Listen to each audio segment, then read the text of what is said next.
오늘 함께 나눌 제목이 아마 지금까지 한 설교 중에 제목이 제일 긴 것 같아요. 우리 같이 한번 읽을까요? 시작. 누더기 같은 인생을 도시복음화 주역으로 사용하신 주님. 다시 한번 시작. 누더기 같은 인생을 도시복음화 주역으로 사용하신 주님. 아멘. 자, 여러분, 저와 우리 모두의 삶 속에 어떤 약점, 아픔, 슬픔, 문제라고 생각하는 고통이 있다 할지라도 오늘 오병이어처럼 주님의 손에 올려드려져서 주님이 저와 우리 때문에 계획하셨던 도시복음화의 주역이 되는 모두가 되시기를 주의 이름으로 축원드립니다. 저는 지난 한 주간을 우리 성도님들의 기도를 힘입고 인도를 잘 다녀왔습니다. 그런데 한 주간 내 제 마음이 불편했던 두 가지가 있습니다. 그것은 먼저 말씀드리고 또 함께 말씀을 나눌 수 있도록 하겠습니다. 한 가지는 삼교구 헌신 예배 때문인데요. 삼교구 헌신 예배를 하면 제가 두 가지를 참 큰 잘못을 했습니다. 한 가지는 칭찬을 하지 않았어요.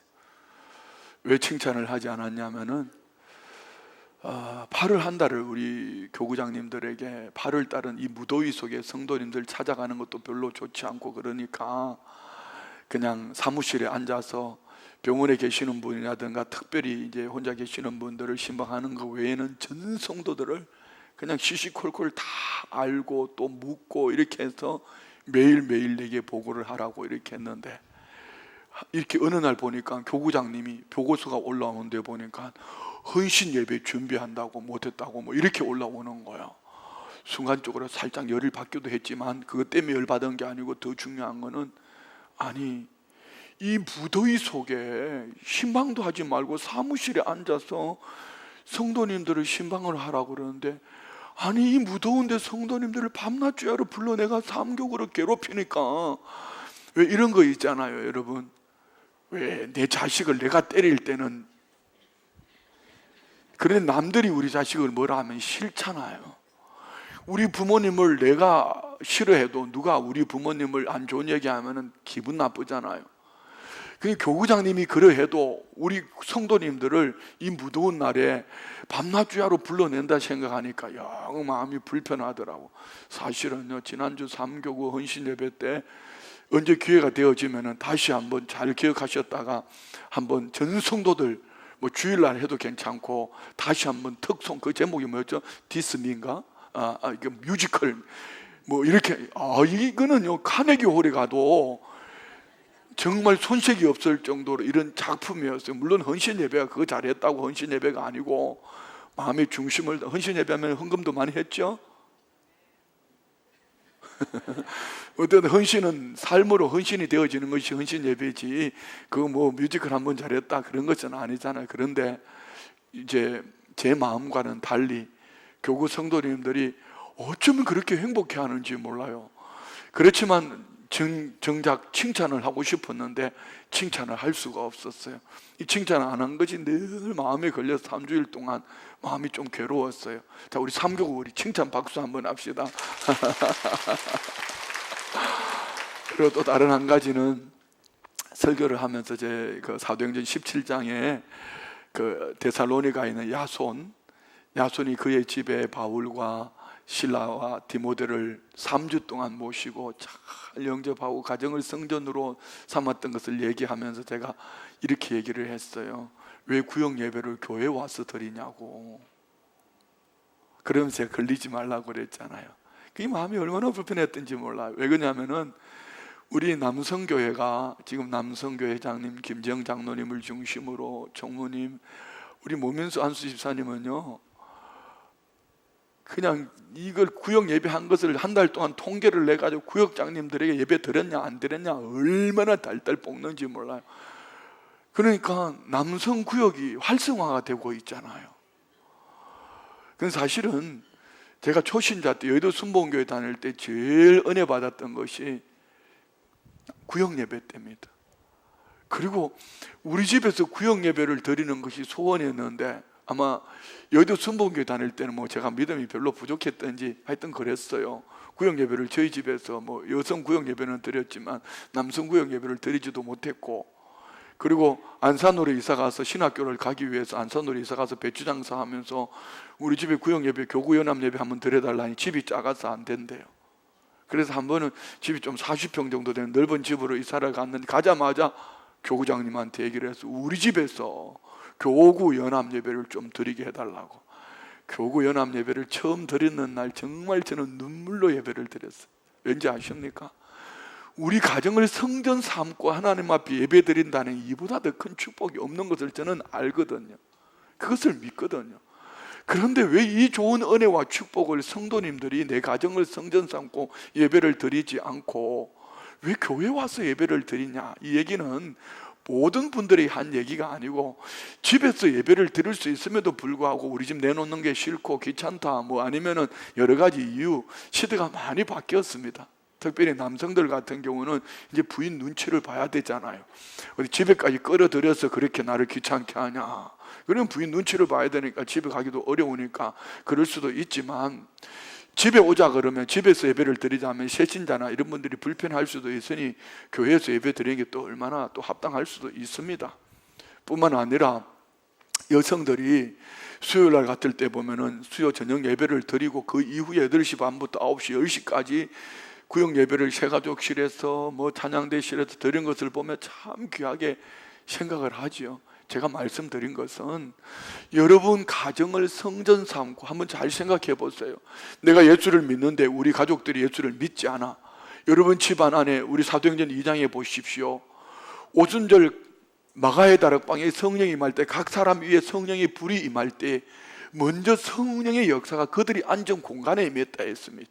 여러분 가정 성전 삼고 여러분 가정 안에 성령의 기름 부으심이 있기를 원합니다. 그리고 각 사람 위에 불같은 성령이 임하면은 안 믿는 남편도 안 믿는 부모도 안 믿는 자녀도 안 믿는 형제들도 그 안에 있던 귀신이 떠나가고 할렐루야. 그래서 가정 안에 성령 바람 부는 거야. 여러분에게 힘들게 하거나 어렵게 하거나 뭐 아니 환경을 예배할 수 없는 환경인데 그렇게 하라는 얘기는 아니고, 그렇지만 그리함에도 불구하고 설교를 하고 난 다음에 제 마음이 참 많이 불편했어요. 그래서 총무 집사님에게 전화를 해서 이러이러한 내 말의 의도는 이런 것이니까 이 말에 걸리지 않았으면 좋겠다라고, 그래서 남성구역 단톡방에 올렸는데 여러분 이해하셨어요? 그날 화나셨죠? 용서해 주세요. 이 두 가지가 제게 지난 한 주간 동안 참 마음이 불편했습니다. 또 다른 한 가지는 제가 뭐 어디 선교를 가거나 회의를 가거나 어디 비올 때는 꼭 교우들의 기도를 세게 부탁을 합니다. 부흥회를 가든지 선교를 가든지. 이번에 인도를 가면서는 그냥 얼렁뚱땅 이렇게 갔습니다. 저도 확실한 뭐가 잡히지 않았기 때문입니다. 세 가지 목적을 가지고 갔거든요. 첫 번째는 여러분도 아는 것처럼 저는 세계적인 네트워크를 이렇게 가지고 있습니다. 이제는 이 네트워크들을 사용해서 우리 성도님들이 하나님의 복을 받는 일에 좀 통로가 되어야 되겠다, 이런 생각을 한 이유가, 얼마 전에 김장한 목사님이 극동방송에 저를 초대를 하셨어요. 전국에 있는 30명 목사들을 초청하셔서 이분이 이런 얘기를 하셨어요. 여러분, 내가 앞으로 몇 년을 더 살지 모르겠지만 지금까지 내가 가진 이 네트워크를 목사님들에게 나누어 주고 싶다. 저는 그 말에 얼마나 감동을 받았는지 몰라요. 그분은 세계적인 뭐 정치인뿐 아니라 뭐 이 다양한 분들. 그럼 저도 지금 절정이 때거든요. 뭐 다양한 중국, 필리핀, 캄보디아, 뭐 인도는 여러분 인구가 15억 아닙니까? 15억 인구 중에 지금 인도가 손가락 꼽는 한 사람이 있습니다. 로빈드라고. 한번 사진을 올려주실래요? 옆에 앉아 계신 이분이 지금 마이크 잡고 지금 인사를 하는 중인데요. 이분을 제가 어떤 분인가 싶어서 한번 일부러 물어봤습니다. 우리 가이드한테. 가이드한테 혹시 로빈드라는 분 아냐고 그랬더니 사진을 보여주고 잘한다고. 어떻게 아냐고 그러니까 그분은 자기를 모르지만 자기는 안다는 거죠. 우리나라로 말하면 MBC, KBS 방송국에 2만 회 이상 2만 번 이상 출연해서 그 나라의 정치적으로 경제적으로 사회문화 다음 세대들 국제적인 글로벌, 근데 저분이 저보고 빅브라더 형님이라고 그러거든요. 늘 수시로 이렇게 네트워크를 가지면서 얼마 전에 제게 계속 요청을 합니다. 그 교회에 사업하는 분들, 우리 인도가 IT 강국 15억이다 15억. 제약이 세계 최고다. 그러니까 니네 그 교회의 그 바이오 기업이나 이런 제약적으로 회사 하시는 분들 좀 모시고 와라. 그러면 내가 인도에 연결해서 사업할 수 있도록 해주겠다는 겁니다. 얼마나 좋은 얘기예요. 그래서 이분들을 이제 뭐 다른 분들은 얘기하지 않고 관계되는 분들, 바이오 사업하는 장로님들 몇 분에게 말씀드렸더니 회사 직원들과 같이 이제 인도를 방문을 했어요. 가서 보니까 아니나 다를까 이 로빈드라는 분의 영향이 너무 컸습니다. 우리가 개인적으로 가서는 만날 수도 없는 분들을 연결을 해주는데, 하나의 저는 이게 기초가 되어서 통로가 되고, 또 가서 보니까 우리 중국 쪽으로 큰 이렇게 무역을 하시던 한 장로님이 저하고 가까이 지낸 분이거든. 우리 교회도 오셨던 분입니다. 그분이 마침 인도에 오셔서 내가 온다고 또 로빈드하고 같이 만나러 나오셨어요. 이런 얘기 저런 얘기 하다 보니까 아마 기업이나 사업하는 분들에게는 좋은 루트가 되지 않을까. 그래서 우리 성도님이라고 늘 뭐 춘천에서 매일 이거 구멍가게만 하라는 법은 없잖아요. 인도 15억 인구를 품고 우리 성도님들도 누군가는 좀 한번 글로벌 기업에 그래서 한번 200억 건축합시다. 그럼 목사님 우리가 후원하겠습니다. 이런 사람이 나와야 되지 않겠습니까?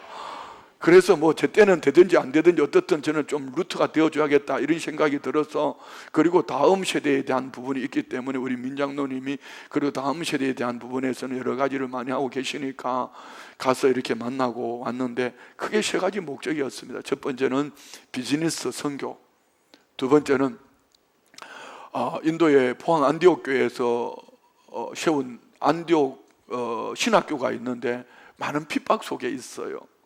그래서 이분들에게 선교 헌감도 좀 전달해드리고 이사장님과 교수님들에게 좀 위로를 전해야겠다 했는데, 아니나 다를까 이번에 어떤 일이 있어서 외국인이기 때문에 저희들을 방문을 할 수 없도록 막아놨어요. 가서 방문하면 잘못하면 다시 돌아올 수 없을 정도로.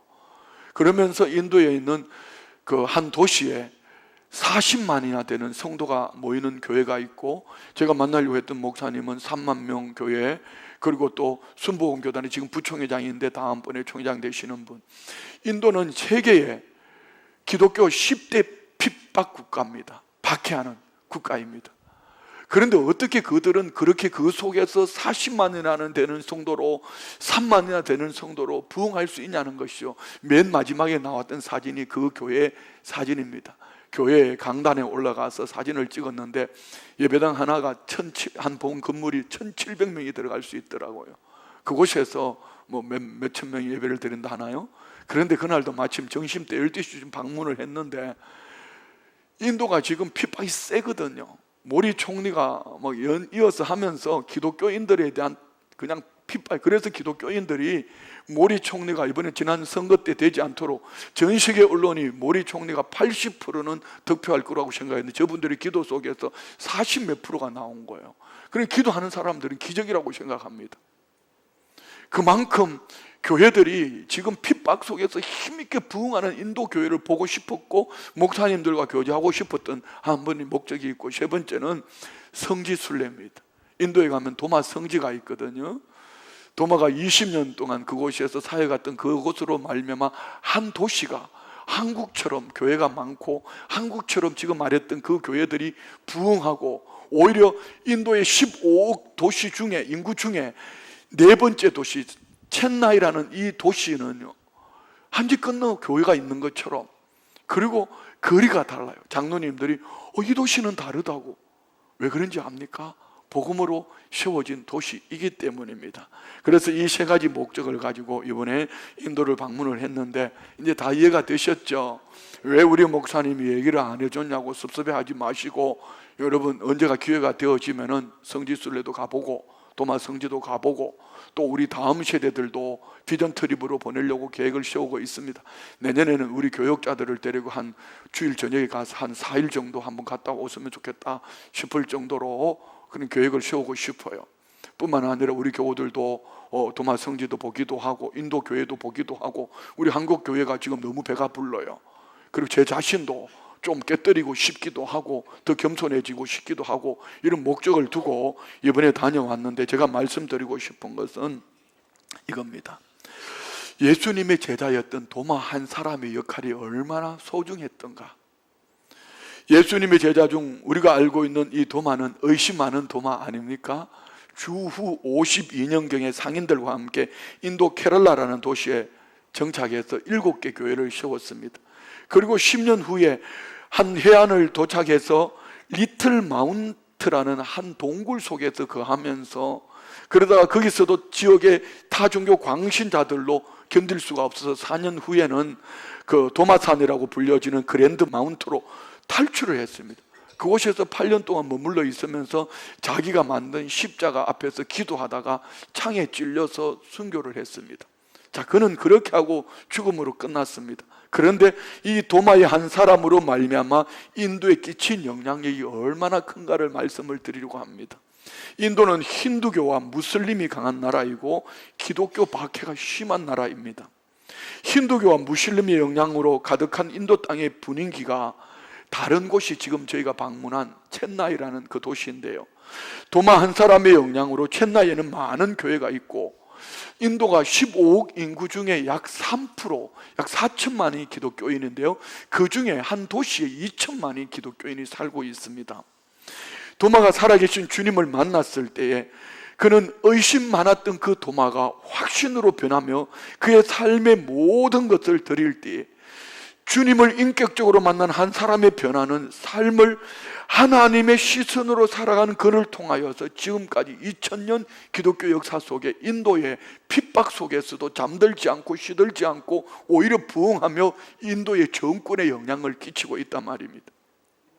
도마는 20여 년 동안 인도에서 선교 활동하다가 AD 72년에 순교했지만 이 힌두교의 나라에 한번 상상해 보십시오.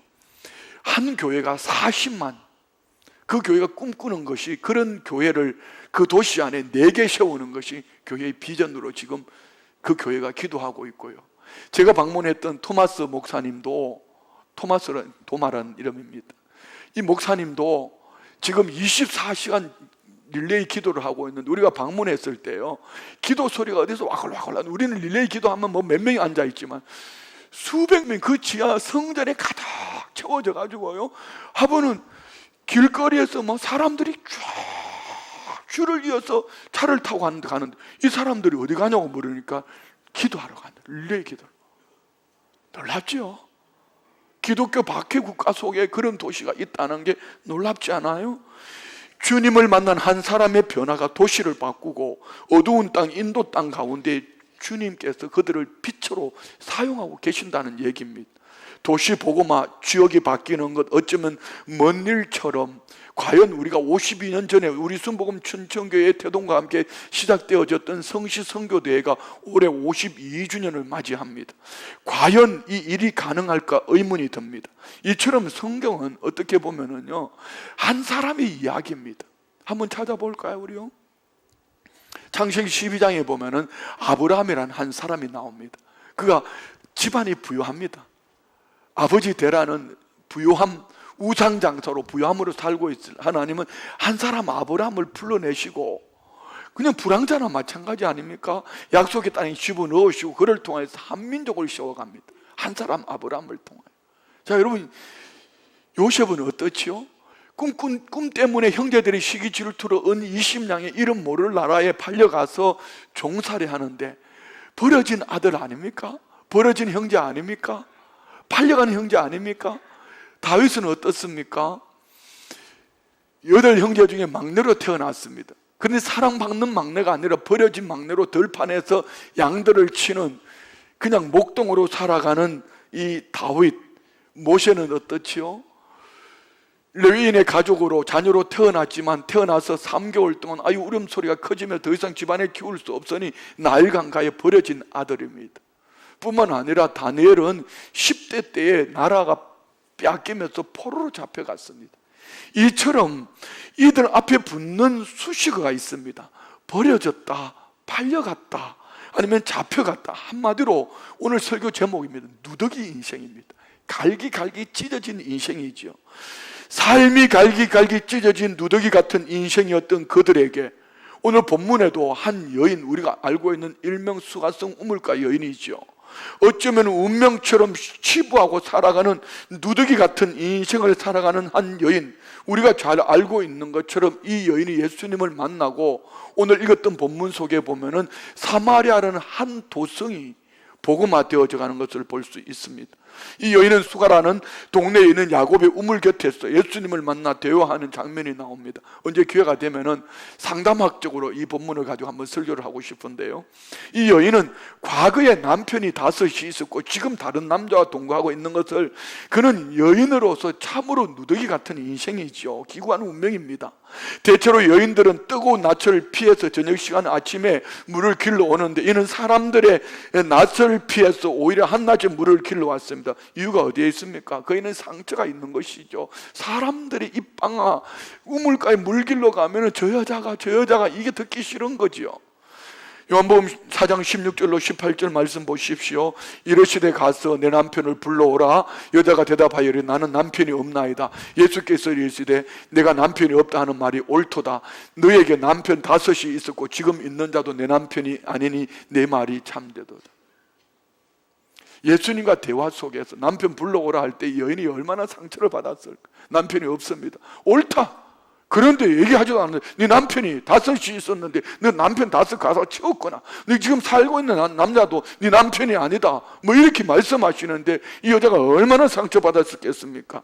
그런데 주님은 상처를 주기 위함이 아니라 이 여인과 대화를 하면서 여인에게 있는 누더기 같은 인생을 회복시켜서 이 여인을 통해서 도시 복음화를 이루기를 원하셨던 것이죠. 여러분, 나는 부모에게, 형제들에게 삶에 어려워, 나는 학교를 못 나와서 뭐 여러 가지 크고 작게, 여러분 교회 안에서도 상처받습니다. 목사도 설교 듣고 상처받고, 뭐 성도님들이 인사 안 한 것 때문에 상처받고, 뭐 다양하게 상처받지만 오늘 이 말씀 듣다가 여러분 누더기 같은 거 다 걷어치우고 여러분 때문에 춘천이 도시 복음화 이루어지고, 할렐루야, 강원도가 복음화 이루어지는 이런 은혜 역사가 있기를 원합니다.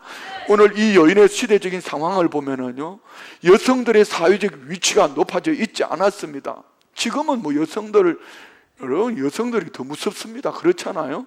좀 이상한 표현 같지만은, 당시 사마리아 사회에서 여자가 원한다고 자기 마음대로 남편에게 이혼할 수 있는 권리가 없어요. 특별한 이유가 없이는. 예수님 당시 유대 사회에서는 특별한 경우를 제외하고는 여자가 먼저 이혼을 요구할 권한이 없고, 권한은 오직 남편에게만 있었습니다. 그렇다면 오늘 본문에 나오는 수가성 여인은 버림을 받았든지 사별했든지, 그러나 그를 누가 부도덕한 여자라 버려진 누더기 같은 인생, 얼마나 상처가 됐겠을까. 어쩌면 남성 중심 사회 안에서 희생자였을 것입니다. 버림받을 수밖에 없는 치명적인 이 여인에게는 이유가 있었을 수도 있습니다. 뭐 아이를 갖지 못한다라든지 아니면은 여러 가지 뭐 이유가 있을 수도 있습니다. 그리고 한동안 살다가 버렸으니까요. 예수님이 이렇게 버림받고 누더기 인생이 되어서 고통당하던 이름 없는 여인을 만나주시고, 그 안에 영적인 진리와 함께 자신이 예수님 메시아라는 것을 그를 통해서 만나주시고, 이 외로운 여인, 가치 없는 여인, 버려진 철저하게 소외된 누더기 같은 인생이 예수님을 만나고 난 이후에 어떻게 변화되었죠? 요한복음 4장 28절로 30절 봅시다. 여자가 물동이를 버려 두고 동네로 들어가서 사람들에게 이르되 내가 행한 모든 일을 내게 말하는 사람을 와서 봐라. 와서 봐라. 나는 이 와서 봐라 이 얘기만 하면 영어가 자꾸 나와요. 가맹시 막 이렇게. 이는 그리스도가 아니냐 하니 그들이 동네에서 나와 예수께로 오더라. 자 보세요. 사람들의 눈을 피해서 물길로 왔던 그 여인이 예수님을 만나고 생업의 수단인 목마름에 물동이를 던져버리고 그 사람을 피해왔던 그 사람들에게 달려가서 나 좀 와봐, 나 따라와봐, 내가 그 사람 만났어, 내가 메시아를 만났다고, 나 좀 따라와 보라고. 그런데 이 여인의 말을 듣고 모든 사람들이 몰려오기 시작하는 겁니다. 자 여러분 보십시오. 누더기 인생의 여인이 예수님을 인격적으로 만나 예수님을 메시아 구세주로 믿을 때 그의 약점이 부족한 것이 더 이상 그의 삶 속에 문제가 될 수가 없었습니다. 누더기 인생으로 버려진 이 여인을 통해서 수가성의 모든 사람이 여인의 말을 듣고 예수님을 구주로 영접했다는 거 아닙니까? 주님은 스스로 가치 없게 여기며 누더기 같은 인생을 살아가던 한 여인을 통해서 부정한 땅, 정죄받은 땅 사마리아 지역에 도시 복음화 주역으로 이 여인을 사용하셨습니다. 여러분, 저와 우리 모두도 이렇게 쓰임받을 수 있는 은혜가 있다는 것을 믿으시기 바랍니다. 또 다른 한 사건을 보면은 또 버려진 가련한 인생을 볼 수가 있는데, 우리가 일명 군대 귀신 들린 자입니다. 이는 마태복음 8장에도 누가복음 8장에도 마가복음 5장에 나오는데, 마가복음 5장의 말씀을 가지고요, 군대 귀신 들린 자를 주님이 만나주시는 장면을 우리 한번 볼까요? 예수님께서 갈릴리 호수 건너편 갈릴리 지역 동편에 위치한 이방 땅으로 여기는 그라사인 지방, 가다라 지방이라고도 합니다. 예수님이 찾아가셨습니다. 의도적으로. 그곳에는 무덤 사이에 사는 엄청난 힘을 가진 아무도 제어할 수 없는 더러운 귀신 들린 사람이 있습니다. 마가복음 5장 1절부터 5절 말씀을 한번 볼까요? 예수께서 바다 건너편 그라사인의 지방에 이르러 배에서 나오심에 곧 더러운 귀신 들린 사람이 무덤 사이에서 나와 예수를 만나니라. 그 사람은 무덤 사이에 거처하는데 이제는 아무도 그를 쇠사슬로도 맬 수 없게 되었으니, 이는 여러 번 고랑과 쇠사슬에 매였어도 쇠사슬을 끊고 고랑을 깨뜨렸음이라. 그래 아무도 그를 제할 힘이 없는지라. 밤낮 무덤 사이에서나 산에서나 늘 소리 지르며 돌로 자기의 몸을 해치고 있었더라. 아멘. 자, 여기 보면은 귀신 들린 사람들의 특징이 있습니다. 혹시 여기 이 사람들의 특징 중에 하나도 그들 걸려 있으면은 약간 이렇게 의심해도, 내 안에 귀신이 역사하고 있구나, 이렇게. 자, 보세요. 한번 봅시다. 첫 번째는 악하다 했습니다. 더럽다 했습니다. 폭력적이고요, 소리를 지르고요, 아무도 그를 묶어둘 수가 없습니다. 다른 것이 묶여 있기 때문입니다. 자, 우리 말로 바꿔볼까요? 아무도 그를 치유할 수 없습니다. 뭐 어디엔가 중독이 되어 있기 때문에, 뭐 성중독, 마약 중독, 알코올 중독, 뭐 다양 중독이 되어 있으니까 이를 자연 치유가 일어날 수가 없습니다. 인격적으로 변화되지가 않습니다. 여러분, 걸리는 거 없었어요? 저는 이 말씀을 인도에서 설교를 준비를 하다가요, 제 자신의 한평생을 돌아봤습니다. 내가 몇 살 때부터 술을 먹었던가, 어떻든 이러하고 저러하고 이렇게 살아옴에도 불구하고 내 안에 아직까지 변화되지 못한 이 귀신이 좋아하는 성격이 내 안에 기질이 있더라는 것이죠. 내 모습이었어요. 여러분 아닌 것처럼 뻥긋이 웃고 있지만은 진솔하게 한번 돌아보십시오. 여러분 삶 속에 비슷한 것이 있거든. 아, 내 안에 양신이 역사하는구나, 성령님이 역사할 때 이 악한 영이 나를 가로막고 있구나 생각하면서 기도해서 물리치시기 바랍니다. 할렐루야. 자, 여러분 보십시오. 밤낮 산속을 떠돌아다니면서 고래고리 소리를 질러대고 스스로 자해하며 살아도 산 것이 아니고 육신으로 정신으로, 이거는 철저하게 악한 귀신이 들려 있습니다. 사람들은 그를 피했고 버려진 누더기 같은 인생 아닙니까? 아무도 아무것도 기대하지 않는 한 사람, 이 사람을 바라보고 예수님 배를 타고 그라사인 지방을 찾아가신 겁니다. 그에게 들어가 그를 제하고 있는 귀신들은, 그 귀신들이 얼마나 악했던지요, 하나님의 아들이신 메시아 예수가 자신을 능히 파멸시킬 수 있는 능력이 있다는 것을 알고 그 사람을 악하게 붙들고 있던 이 귀신, 군대 귀신들이 예수님 오실 때 두려워 떨며 예수님 앞에 엎드려 굴복을 하고 간청합니다. 한번 볼까요? 6절 8절. 그가 멀리서 보고 예수를 보고 달려와 절하며 큰 소리로 부르짖으되 지극히 높으신 하나님의 아들 예수여, 나와 당신이 무슨 상관이 있나이까? 원하건대 하나님 앞에 맹세하고 나를 괴롭히지 마옵소서 하니, 이는 예수께서 이미 그에게 이르시기를 더러운 귀신아 그 사람에게서 나오라 하셨음이라. 그리고 9절 10절 봅시다. 이에 물으시되 내 이름이 무엇이냐? 이르되 내 이름은 군대니 우리가 많음이니이다 하고 자기를 그 지방에서 보내지 마시기를 간구하더니. 자, 여러분 이 말씀 속에서 우리는 잘 유의하여 봐야 될 것이, 예수님은 이 한 사람을 바라볼 때 두 인격체로 바라보는가 한 인격체로 바라보느냐인 그 말입니다. 군대 귀신 들린 이 한 사람 속에는 두 인격체가 있었습니다. 한 인격체는 군대 귀신이 그를 제어하고 있다는 것이고, 주님이 바라보고 회복시키기를 원했던 것은 이 한 영혼을 불쌍히 여긴 것이죠. 그래요, 우리가 누군가를 바라볼 때에 저 안에 성령의 역사가 있는 사람인지 그 안에 귀신 역사가 있는 사람인지 바라볼 줄을 알아야 돼요. 그래서 목사가 자꾸 설교 시간에 자꾸 눈을 찌르려고 그러는 거예요. 그것이 역사하면 자꾸 눈이 감기고 설교가 들어오지 못하도록 가로막거든요. 아니, 피곤해서 주무시는 거야. 뭐 코를 골며 주무셔도 아무 말도 하지 않습니다. 상습적인 거는 뭔가 문제가 있거든요. 어떻든 그렇습니다. 예수님이 귀신의 정체를 몰라서 물어본 것이 아니라 그 사람과 그 사람 속에 역사하는 귀신을 두 인격체로 나누어서 그 귀신 들려 사는 사람이 얼마나 답답하고 비참했을까. 예수님은 그 영혼을 불쌍히 여기며 귀신 들려 자신을 스스로 제어할 수 없고 사람들은 자신을 귀신과 동일시 바라보고 있을 때 사람들이 피하고 싶어하는 존재로 사는 그 삶, 고치거리의 삶, 수치스럽고 아무런 소망도 품을 수 없고 누구에게 도움도 청할 수 없고 도와줄 사람도 없는 철저하게 버려져서 갈기갈기 찌러진 누더기 같은 이 영혼, 왜 그랬습니까? 군대 귀신이 들어갔기 때문입니다. 귀신 역사하기 좋은 사람들이 있어요. 상처받은 사람, 상처 많은 사람, 거짓말 잘하는 사람. 여러분, 제가 이번에 인도에 있으면서 한 교수님을 통해 심리학 강의를 좀 많이 들었습니다. 참 들으면서 은혜를 받았는데요, 우리 좀 진솔합시다. 그게 뭐냐면 정직하다는 것을 우리는 거짓말 안 시키는 거 이거 말하지만 마음에 있는 것을 얼굴로 그대로 표현하는 게 정직한 것이라고 그러더라고요. 야, 여러분 보세요. 한번 생각해 보세요. 군대라고 말하면 레기온 6천을 얘기하는, 로마 병력 6천 명을 얘기하는 거거든요. 6천 군대가, 6천 귀신이 한 사람 안에 들어가 있었는데 이 6천 군대 귀신이 2천 마리 돼지떼 속에 들어가서 돼지떼를 몰상하는 이거 광경을 한번 생각해 보세요. 그러면 이 2천 마리의 돼지떼를 몰사시킬 수 있는 귀신의 능력이 한 사람 속에 들어가 있었으니 그 영혼은 어땠겠습니까?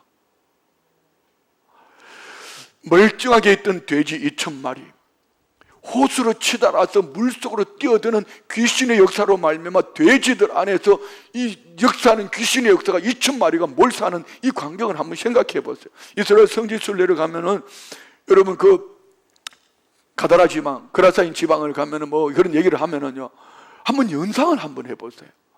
그냥 저기 민둥산인데 이런 얘기 하지 말고 한번 상상해 보십시오. 그런데 그 사람이 이제 귀신이 떠나가고 나니까 온전해서 앉아 있습니다. 옷을 차려입고. 15절 봅시다. 자, 여러분이 이 말씀을 읽으면서 여러분 자신을 좀 찾았으면 좋겠어요. 예수께서 이르러 그 귀신 들렸던 자, 곧 군대 귀신 집혔던 자가 옷을 입고 정신이 온전하여 앉은 것을 보고 두려워하더라. 자, 보세요. 이 사람에게서는 얼마 만에 찾는 평안인지 몰라요. 어쩌면은 태어나서 한평생 그렇게 살았는지도 몰라요. 이제 인간같이 살아보는 거예요. 처음으로. 저는 홍천에 있을 때 우리 안판전 이기자 선사님하고 참 귀신 쫓는 기도를 많이 했습니다. 왜 그렇게 귀신 들린 사람이 많죠? 근데 그렇게 강팍하고 악하던 그 사람들도요, 귀신이 떠나가는 온순해지고, 어떤 사람 넋이 나가가지고 이렇게 귀신이 떠나가고 나니까. 그리고 어떤 사람은요, 나 같은 죄인 살리신 그 검은 얼굴이 환해지면서, 얼굴 시커먼 분도 아무도 없죠? 얼굴이 환해지면서요, 나 살았네, 너 살았네 하면서 교회 와서 헌신하고 이런 분들이 한두 사람이 아니었어요. 자, 여러분 보세요. 얼마 만에 누리는 평안일까요?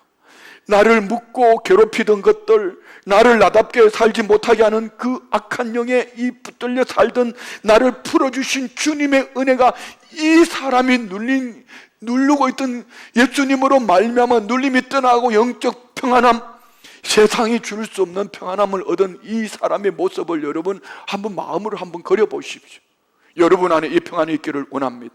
그런데 주님 주시기를 원했던 것은 귀신을 내쫓는 것이 목적이 아니라 마태복음 12장 28절에 보면은, 그러나 내가 하나님의 성령을 힘입어 귀신을 쫓아내는 것이면 하나님의 나라가 이미 너에게 임하였다. 귀신 쫓아내는 것이 목적이 아니고 악한 영이 붙들고 있으니 이를 쫓아내고 하나님의 나라가 임하기를 원하는 것이죠. 자, 여러분, 교회 와서 앉아 있다고 하나님의 나라가 임하는 것이 아니고 내 안에 예수님이 주인 되어질 때 우리 안에 하나님의 나라가 임하는 줄 믿습니다. 하나님의 나라가 임한 결과 귀신 들려 하나님의 형상을 잃어버렸던 사람이 회복되어 온전하여졌습니다. 누더기 인생으로 파괴되었던 사람이 군대 귀신이 내쫓김을 받고 온전해졌습니다. 그가 옷을 입었다는 것은 사회성이 회복되어졌다는 것은 한 예로 보여주는 것이지요. 사람들과의 관계를 맺는 인격성이 회복되었습니다. 예수님을 만남으로 완전한 회복을 얻었습니다. 진짜 기독교인 상담자들은 얘기합니다. 의술로 상담학으로 사람을 절대로 온전히 치유할 수 없다는 것입니다. 그분들 하는 얘기입니다. 예수님만이 온전히 치유할 수 있다. 할렐루야. 하지만 돼지 들렸던 마을 사람들은 한 영혼을 바라보고 오신 주님의 마음과는 달리 골칫덩어리였던 귀신 들린 사람으로 인하여 돼지가 바다에 몰살했기 때문에 재산 이런 것에 대한 두려움과 걱정 때문에 예수님을 그 도시에서 떠나가라고 얘기합니다. 귀신 들렸던 사람이 함께 있기를 예수님께 간구했지만 예수님은 오히려 이 군대 귀신 들린 사람에게 집으로 돌아가 자기의 일어난 큰 일을 알리라고 말합니다. 18절부터 20절요. 근데 그는 어떻게 하나 봅시다. 예수께서 배에 오르실 때 귀신 들렸던 사람이 함께 있기를 간구하였으나 허락하지 아니하시고 그에게 이르시되 집으로 돌아가 주께서 내게 어떻게 큰 일을 행하사 너를 불쌍히 여기시 누구에게요? 네 가족에게 알리라 했습니다. 가족에게 알리라 했는데 이 사람이 어떻게 하나 보십시오. 20절 그가 가서 예수께서 자기의 어떻게 큰 일을 행하셨는지 데가볼리는 10개 도시를 말합니다. 10개 도시를 다니면서 복음을 전했다 이 얘기입니다. 여러분, 우리가 예수를 믿고 나면 우리 가족들에게 복음 전하는 것은 당연한 거고요. 내가 만나지는 도시 모든 도시를 다니면서 예수님을 전할 수밖에 없습니다. 그렇습니다. 어두움의 세상 주관자들과 악한 영들이 예수께 굴박하고 떠나간다는 소식이 전파되어 이로 말미암아서 10개 도시가 복음을 영접하게 됩니다. 예수님이 후일에 마가복음 7장 31절에 보면은 이방 땅에 가셔서 데가볼리 지방을 방문합니다. 봅시다. 예수께서 다시 두로 지방에서 나와 시돈을 지나고 데가볼리. 왜 예수님은 이방 땅 데가볼리를 찾아가셨을까요? 이 한 사람으로 말미암은 데가볼리는 복음이 전해졌다는 것입니다. 학자들의 이야기입니다. 오늘 우리는 성경의 이 두 사건과 예수님의 제자였던 의심 많던 도마, 이 세 사람의 이야기를 가지고 종합적으로 하나로 만들어서 결론을 말씀드리려고 합니다. 자, 여러분 한 분은 어떤 존재일까요? 나는 우리 부모님으로부터 버림받은 자야. 형제로부터. 그래서 나는 공부를 못했어. 초등학교밖에 못 나왔어. 초등학교도 못 나왔어.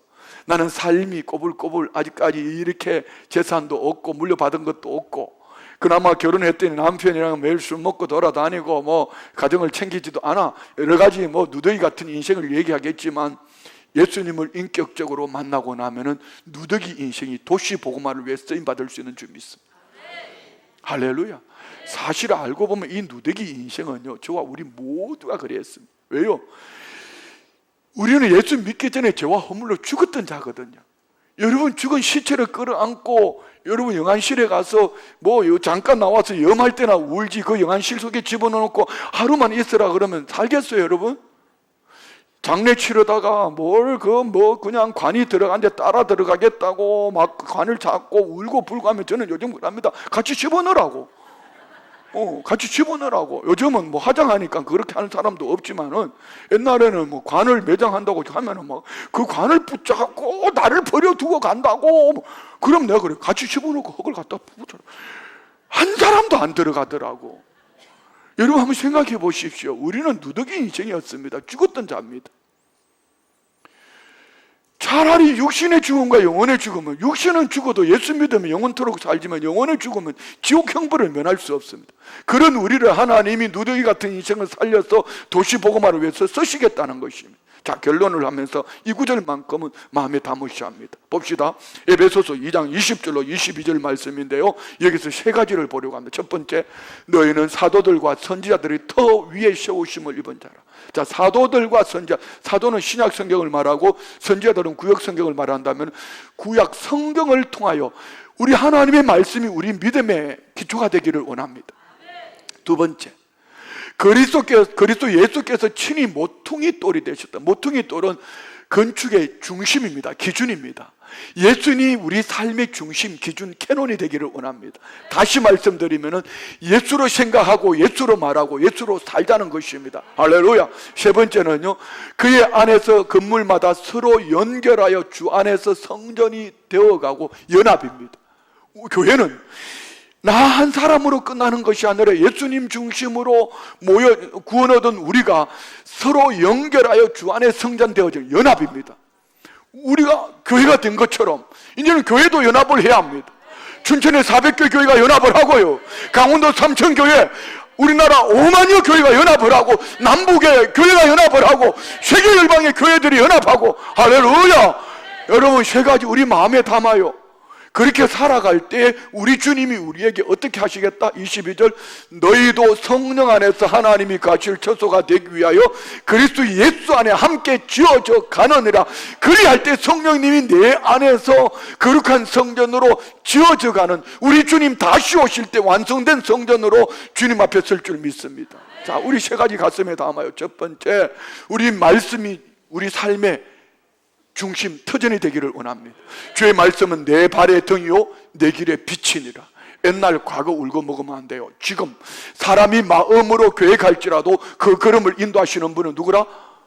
하나님이라. 오늘 주의 말씀으로, 읽은 말씀으로, 들은 말씀으로 이 말씀이 내 삶의 기초가 되고, 두 번째는 모퉁이 돌 되시는 예수님, 예수님의 생각으로, 예수님의 말로, 예수님으로 내 삶이 지어져가는 건물이 되고, 세 번째는 건물마다 이어져가는, 지어져가는 연결, 연합 말입니다. 오늘 저녁부터 한 주간 동안 춘천 성시 선교대회가 있습니다. 어떻게 여러분 연합하는 이 선교대회에 오시겠습니까? 뭐 안 오셨어도 괜찮습니다. 안 오셔도 괜찮습니다. 그렇지만 이 설교하고는 상관없는 삶이 될 겁니다. 누더기 같은 인생으로 살 수도 있습니다. 왜요? 지금 나눈 설교가 그거 아닙니까? 오늘부터 시작되어지는 한 주간의 성시 선교 대회 안에 여러분이 어쩌면 내가 도마처럼, 아니면 수가성 우물가 여인처럼, 군대 귀신 들렸던 이 한 사람처럼 하나님께서 쓰시는 도시 복음화에 누더기 같은, 이전에는 저와 물러 죽었던 그런 인생이었지만 주님이 쓰시기 합당한 하나님의 사람으로 시험을 읽고 쓰임받는 모두가 되시기를 주의 이름으로 축원드립니다. 우리 다 같이 말씀을 생각하면서 합심으로 통성으로 기도하시겠습니다. 주오시네